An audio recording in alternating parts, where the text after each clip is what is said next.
Nicolas Danginou dans son programme de storytelling au quotidien. L'histoire de ce jour, comment Dieu a agi quand j'ai semé par la foi. Dans une grande ville d'Afrique de l'Ouest, un chef d'entreprise respecté traversait l'une des périodes les plus difficiles de sa vie. Son entreprise, autrefois florissante, était au bord de la faillite.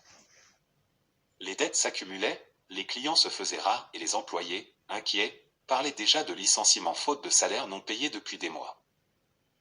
Un dimanche matin, à l'invitation d'un ami qu'il a eu du mal à accepter, il assista à un culte dans une église locale.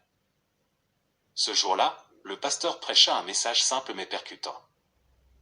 Si tu veux de l'amour, commence par aimer le premier. Si tu veux de la paix, offre la paix autour de toi d'abord. Si tu veux de l'argent, apprends à donner.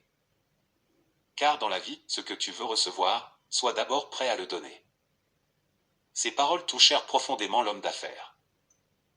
Assis au fond de l'église, il leva silencieusement les yeux au ciel et pria, « Seigneur, je suis à bout et tu le sais. J'ai besoin de ton intervention dans ma vie. Bénis-moi financièrement. Montre-moi la voie. » Une semaine plus tard, il se trouvait dans son bureau, le cœur chargé, les épaules lourdes. Il ne lui restait que l'équivalent de 10 € en poche.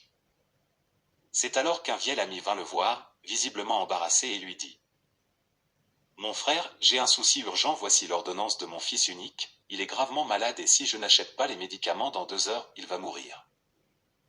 J'ai besoin de 10 €. Tu peux m'aider ? Tu es mon dernier espoir. » L'homme resta figé. C'était tout ce qui lui restait. Donner ou refuser. Mais à cet instant, les mots du pasteur résonnèrent à nouveau dans son esprit troublé, « Sois le premier à donner. » Sans un mot, il sortit les 10 € de sa poche et les rendit à son ami tout en lui souhaitant bon rétablissement à son fils.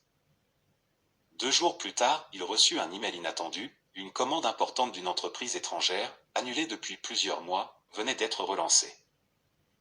Le lendemain, sa banque l'appela, « Monsieur, un ancien client vient de régler une dette de plusieurs millions non payée depuis plus de 5 ans. Le montant vient d'être crédité sur votre compte. » Il était bouleversé. Ce qu'il venait de vivre n'était rien de moins qu'un miracle. Il s'est mis à genoux et remercia Dieu pour son intervention. Il comprit alors que le don avait ouvert la porte à sa bénédiction.